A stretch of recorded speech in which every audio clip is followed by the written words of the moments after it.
Fashion brand زارا دنیا کے کئی ملکوں میں مقبول ہے، لیکن حالیہ دنوں ایک طبقے کی جانب سے بائیکاٹ کا مطالبہ کیا جا رہا ہے۔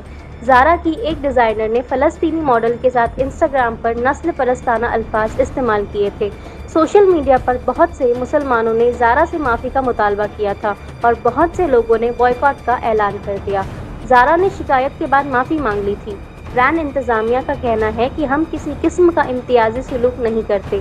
زارا کی ڈیزائنر نے کہا تھا کہ اگر تم لوگ تعلیم یافتہ ہوتے تو ہاسپٹلز اور سکولز پر حملے نہیں کرتے۔